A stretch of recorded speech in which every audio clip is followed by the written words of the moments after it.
Welcome to another episode of My Weird Prompts, an AI-generated podcast featuring the random prompts of Daniel Rosehill as answered by a revolving cast of friendly AI characters. Join us for deep dives into AI, technology, and whatever other random thing Daniel finds fascinating today. Subscribe on Spotify or your favorite podcatcher. Now, today's episode. This episode was generated using artificial intelligence. Please verify facts. Hi there, Herman and Corin. So sticking with networking for a second, I'm just ordering my first Ubiquiti AP, which is very exciting because with the better network that we got from the ISP, we're able to use a 2.5 uplink. And I previously measured the decrease in speed using the mesh. I'm using Ethernet, and I got, when we moved into this apartment that I'm speaking to you from, I got a TP-Link mesh network, as it's challenging as a renter to run Ethernet around the place. And I measured what I got in our old connection at the wall was about 1,300, so 1,000 down, 200 up, or 100 up about. And it was about a 4 to 5 fold decrease in the living room. And that's with a 3 mesh network, which is, in other words, 1 main unit, 2 satellites, which is, I think, more than should be even required in a 60-meter apartment. So moving over to APs, I rigged up an old AP that I assumed wasn't going to be able to get around the place in a 60-meter apartment because there's walls and whatever. And it actually, I'm pretty sure it's doing a better job than the mesh system. It's also from TP-Link. So this has really restored my faith in APs and diminished my faith in mesh networks doing this wireless backhaul stuff, because it just, I don't know, it doesn't seem to work as well. I know that for some there's some times where you really can't get cabling even out the door. I'm using that kind of flat cabling to run under the door and get it around in places so I don't have to drill through walls. But I'd love to get your thoughts on mesh technology, because anytime you walk into, a high street retail store, they're going to push mesh on you. If you say, I want to get internet around the house, we used to use these things called range extenders that would bring the power, or at least what they said they did was run the wireless connectivity through the power network, through the copper, in order to get it across rooms. And I have to say, so far, based on this experience, my experience with mesh technology and wireless backhaul has been underwhelming. One other question about mesh to run past both of you is, I know that you can do wired backhaul. So let's say that I have a Ethernet backbone in my apartment, and I buy a TP-Link mesh network, and I want to put each one into an uplink with WAN. And I've got them running in access point mode. Now, at this point, my question is, what's the point? Why not just put in 3 APs? And what is the difference, more practically speaking? If they have that Ethernet connectivity, haven't I effectively just bought a few cheaper APs? And given that generally you get much more functionality from technology marketed as APs than you do from mesh networks, what would be the point in doing this in the first place? So over to you, Herman and Corin. Let's talk about mesh technology in home networking, business networking, and why, in my experience, maybe also in yours, trying to stick with Ethernet backbone and APs usually gives you better connectivity. Hey everyone, welcome back to My Weird Prompts.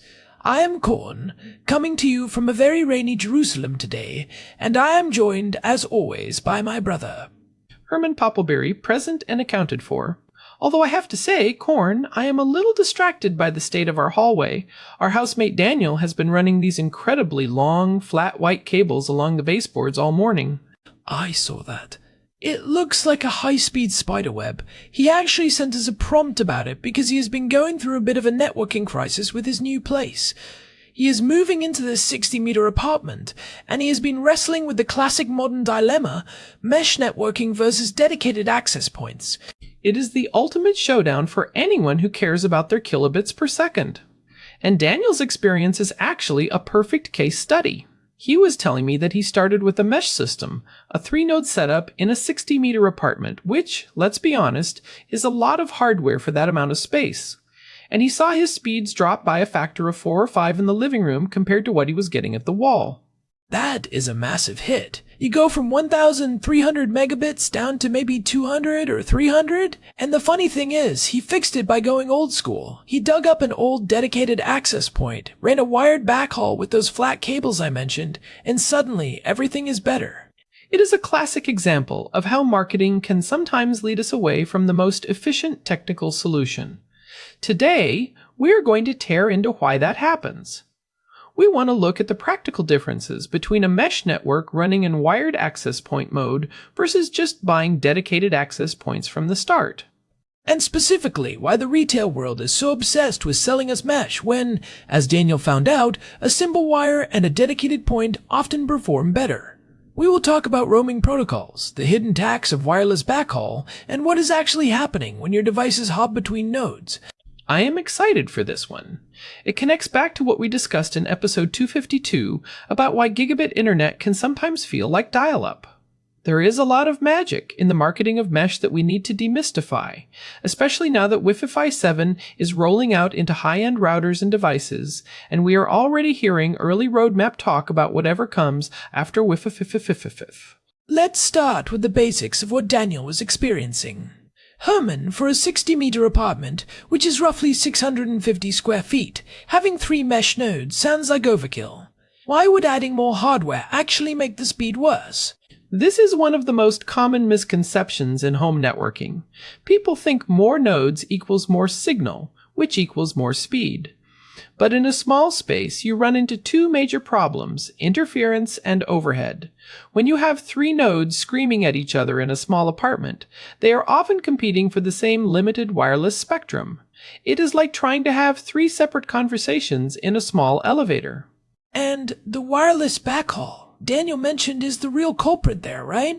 Exactly. In a standard mesh setup, the nodes talk to each other over the same Wi-Fi frequencies that your phone or laptop uses. This is called the backhaul. Even with Wi-Fi 7's multi-link operation, or Missile O, which allows devices to use multiple bands at once, if you are using a dual-band mesh system, every time data travels from your laptop to a satellite node, and then from that node to the main router, that node has to repeat the signal. In many cases, this effectively halves your available bandwidth immediately because the radio can only do one thing at a time. It is a half-duplex environment. So even if the box says 3 gigabits per second, you are losing half of that just to the internal communication between the boxes. At least half. And when you add a second hop, like Daniel had with 3 nodes, the penalty compounds. By the time the signal gets to the 3rd node, it is fighting through layers of retransmissions and management overhead. This is why he saw that 4 to 5-fold decrease in speed. The airwaves were just too crowded with the mesh system talking to itself. That makes sense. But then Daniel did something interesting. He switched to an access point with a wired backhaul. For those who aren't networking nerds, that just means he ran an Ethernet cable from the main router to the access point. Once you do that, you have essentially removed the wireless part of the mesh communication, right? Precisely. You have moved the conversation from the crowded elevator to a private telephone line. The wireless spectrum is now entirely dedicated to your devices, like your phone or your smart TV. The backhaul is handled by the copper wire, which is full duplex, meaning it can send and receive at the same time at full gigabit speeds or higher with almost 0 latency. This brings us to the core of Daniel's question. If you have the ability to run an Ethernet backbone, and you set your mesh nodes to access point mode, what is the actual difference between that and just buying 3 dedicated access points from a company like Ubiquiti or Cisco? That is a very insightful question. Technically, if you wire everything, the hardware is doing almost the same physical job, but the difference lies in the brain of the system. Dedicated access points are usually designed to be dumb on their own, but smart when managed by a central controller. Mesh systems are designed to be smart out of the box with 0 configuration. So it is about the software layer that manages how a device, say my phone, moves from the bedroom access point to the living room access point. Yes, this is called roaming. In a traditional setup where you just buy 3 random unmanaged access points and give them the same name and password, your phone is the one making the decision. Your phone will cling to the bedroom signal until it is practically dead before it finally gives up and looks for the stronger living room signal. We call those sticky clients. It is incredibly frustrating because you will be standing right next to a fast access point, but your phone is still struggling with a weak signal from 2 rooms away. I have definitely experienced that. It is like the phone is a loyal friend who refuses to leave a dying party. Exactly. Now, a mesh system, even in wired access point mode, uses specific protocols to solve this, specifically the 802.11 K, V, and R protocols. These allow the network to nudge your phone. The network says, hey, I see you are getting a weak signal from node A, but node B is right next to you and has plenty of capacity. Move over now. So if I buy 3 dedicated, professional-grade access points, do I lose that nudging ability? Not if you buy a coordinated system. If you get something like the Ubiquity system Daniel mentioned he was looking into, you still have a controller that manages those same roaming protocols. The real difference is in the level of control and the hardware optimization. Professional access points are usually built with better antennas and more powerful processors specifically designed to handle many devices at once. They aren't trying to be a router, a switch, and a wireless bridge all at the same time. They do one thing very, very well.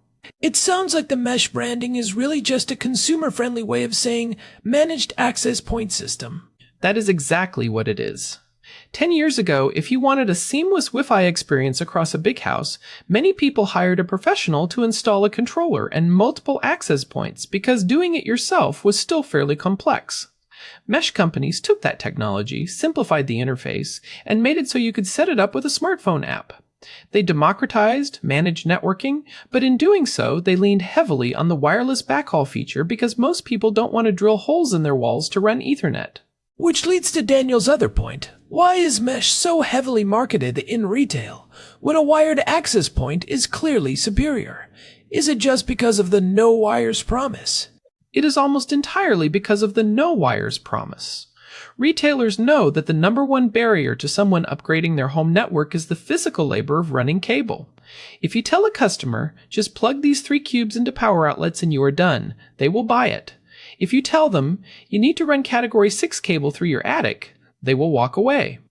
Plus, internet service providers love mesh because they can rent it to you for an extra $10 a month as a premium coverage service.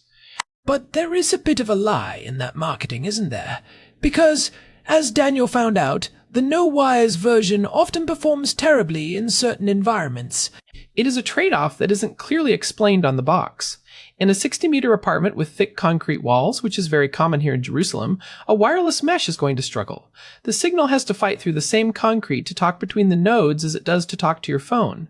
If the nodes can't hear each other well, the whole system collapses. Marketing focuses on coverage rather than throughput. They can honestly say Wi-Fi in every room, but they don't mention that the Wi-Fi in the far room might only be 10% of your actual in the far room might only be 10% of your actual internet speed.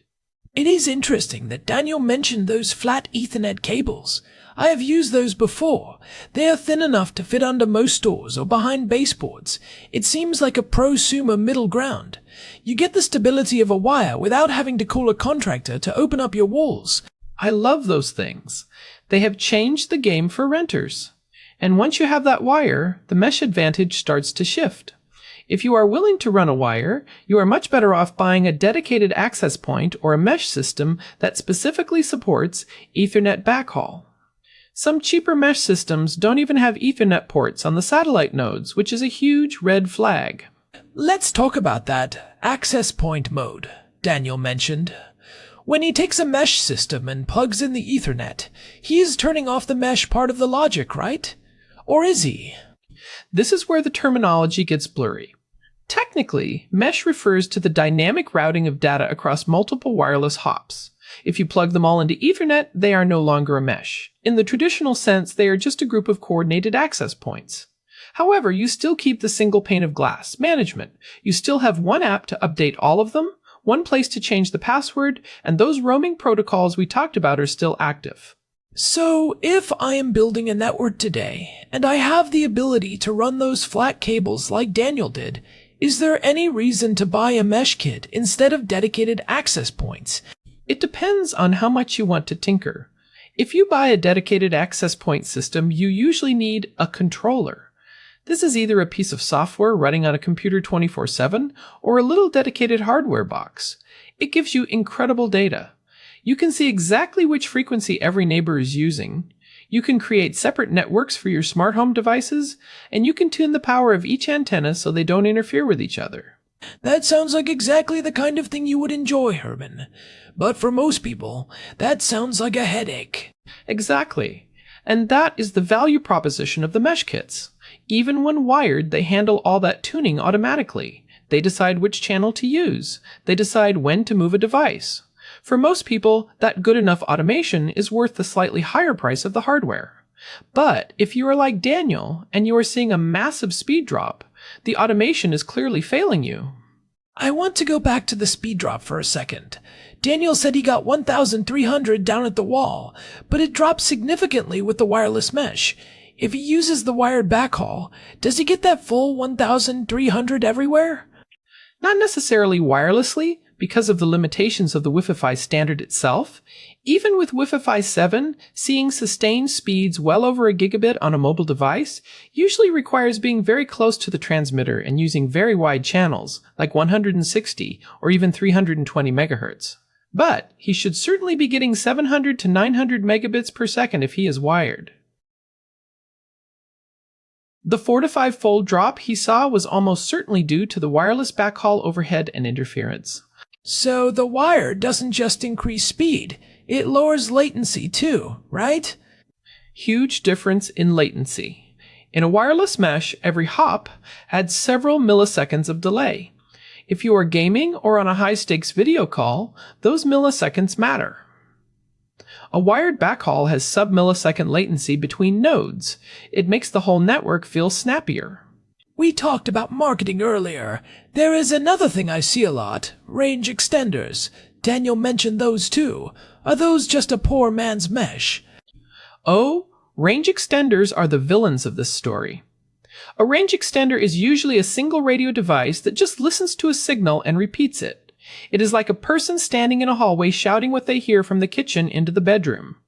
But because they only have one mouth, they can't listen and talk at the same time. They immediately cut your bandwidth in half, and they don't handle roaming at all. Your phone will still stay stuck to the main router until it dies. Mesh was actually invented specifically to kill off the range extender market because range extenders were so consistently terrible.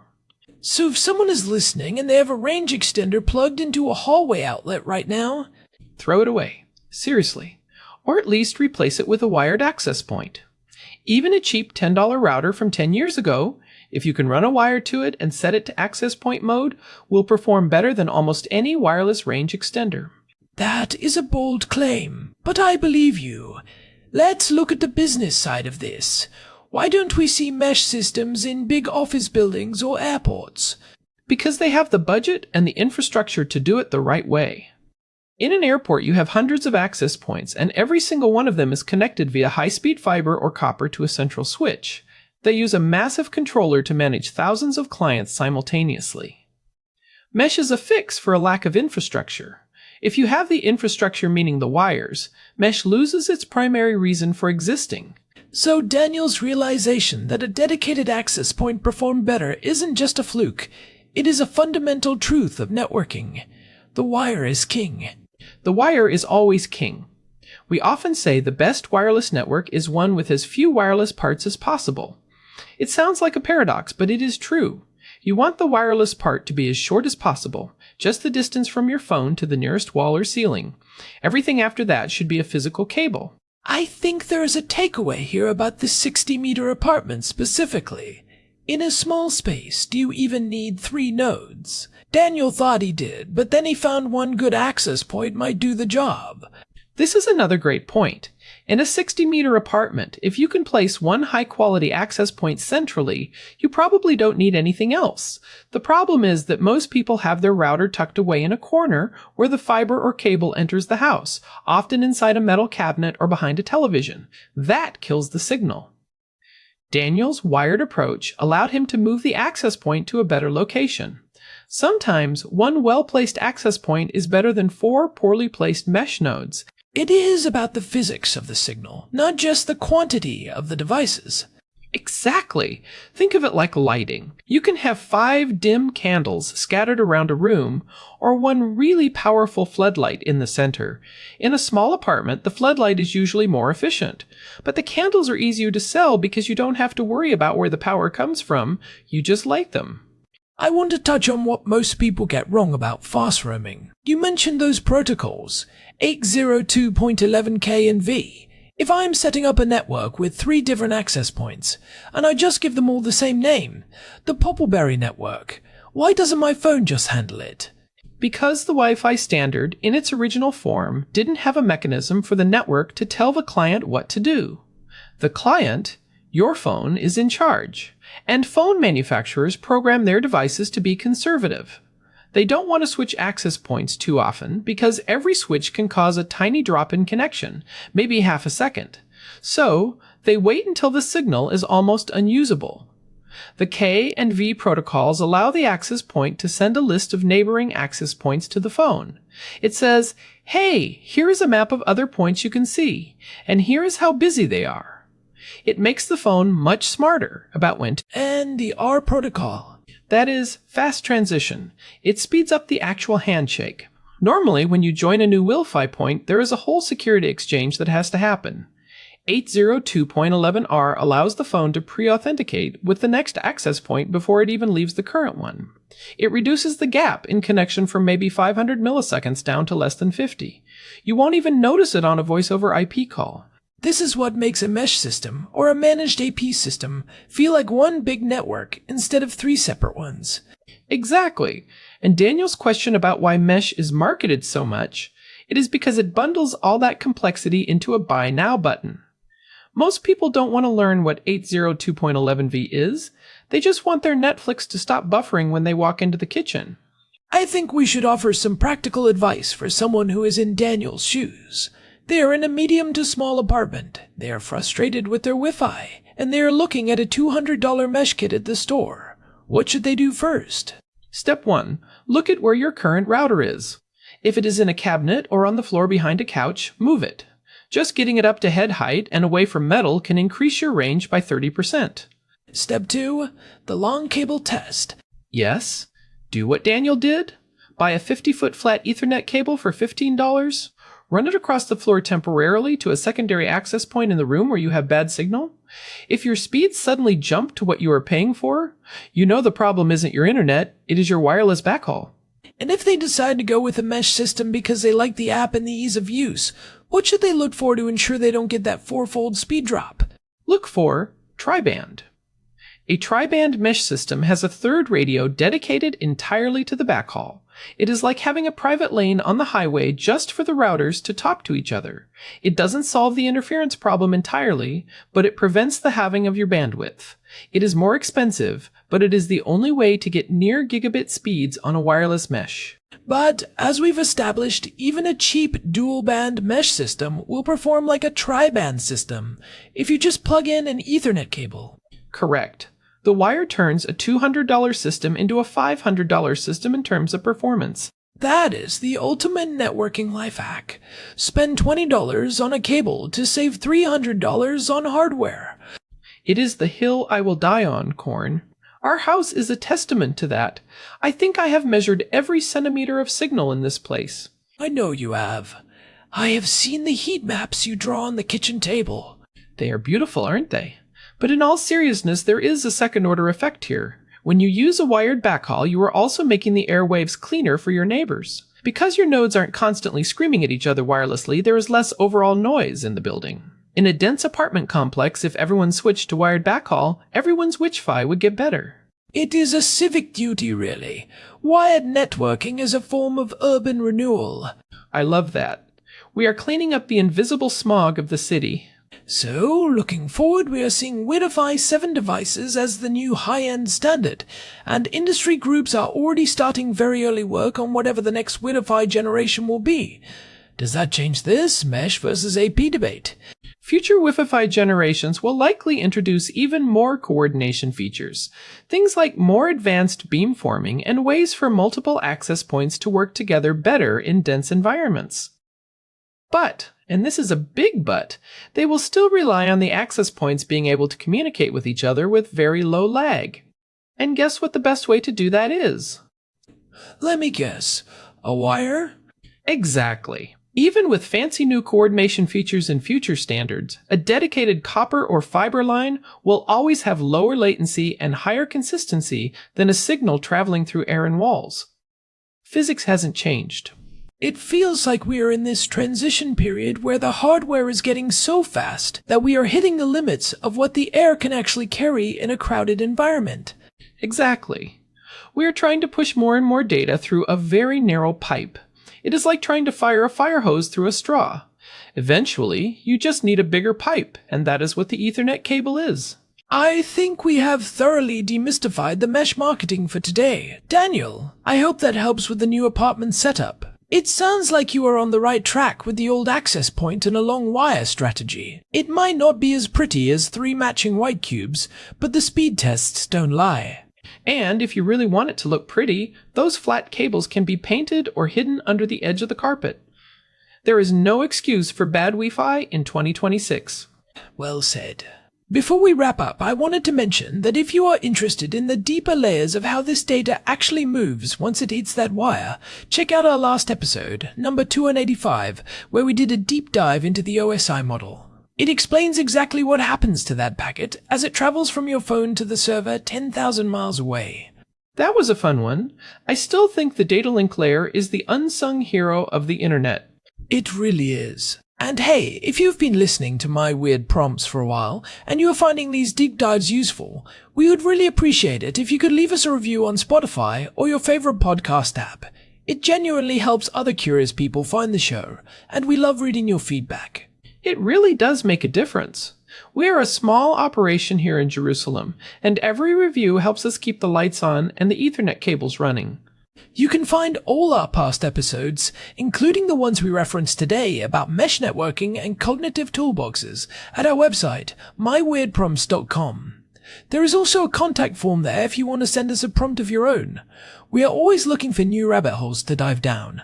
Just make sure it is a weird one. We like the ones that make us scratch our heads. Thanks for joining us today. I am Korn. And I am Herman Poppleberry. This has been My Weird Prompts. We will see you next week.